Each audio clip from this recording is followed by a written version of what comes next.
L'indice CAC 40 termine la semaine sur une note négative après 3 semaines de progression parmi les valeurs qui se sont distinguées. Si on retrouve Vivendi, le groupe de médias, a dévoilé au premier trimestre un chiffre d'affaires en hausse de 5,2%, à taux de change et périmètre constant à 3,9 milliards d'euros, porté par les performances de ses filiales Universal Music Group et Editis.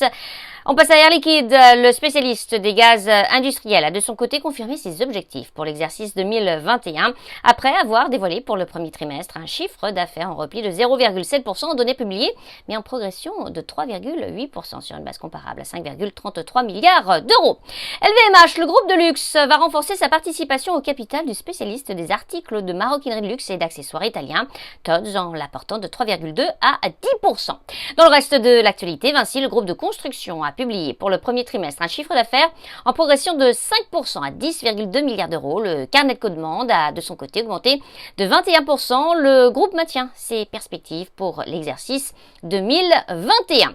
Ipsos, l'un des leaders mondiaux de l'élaboration de la diffusion d'études par enquête, a bondi après avoir enregistré pour le premier trimestre un chiffre d'affaires en progression de 8,8% en données publiées, de 14,1% sur une base comparable à 466,3 millions d'euros. Le groupe s'est montré confiant pour l'exercice en cours. Seb, le spécialiste du petit équipement domestique, a enregistré pour le premier trimestre des ventes en forte progression de 27,4% en données publiées et de 30,9% sur une base organique à 1,85 milliard d'euros. La société prévoit pour 2021 une croissance des ventes publiées d'environ 10% ainsi qu'une marge opérationnelle d'activité proche de 10%. EDF, le ministre de l'économie et des finances, Bruno Le Maire, a confirmé dans un entretien accordé au quotidien Ouest France l'abandon du projet Hercule qui visait à réorganiser l'électricien.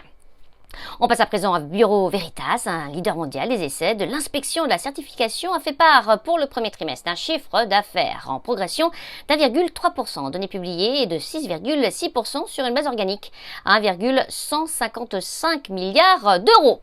Et puis Bolloré, le groupe diversifié, a fait état pour le premier trimestre d'une croissance de son chiffre d'affaires de 2% en données publiées et de 6% sur une base organique à 6,1 milliards d'euros, notamment porté par un rebond du transport maritime ainsi qu'une dynamique positive pour les activités de Vivendi. Enfin, Rémy Cointreau, le groupe de spiritueux, prévoit pour son exercice décalé 2020-2021 une croissance de son résultat opérationnel courant d'environ 10% après avoir dégagé un chiffre d'affaires annuel en progression d'1,8% en données organiques, un petit peu plus d'1 milliard d'euros.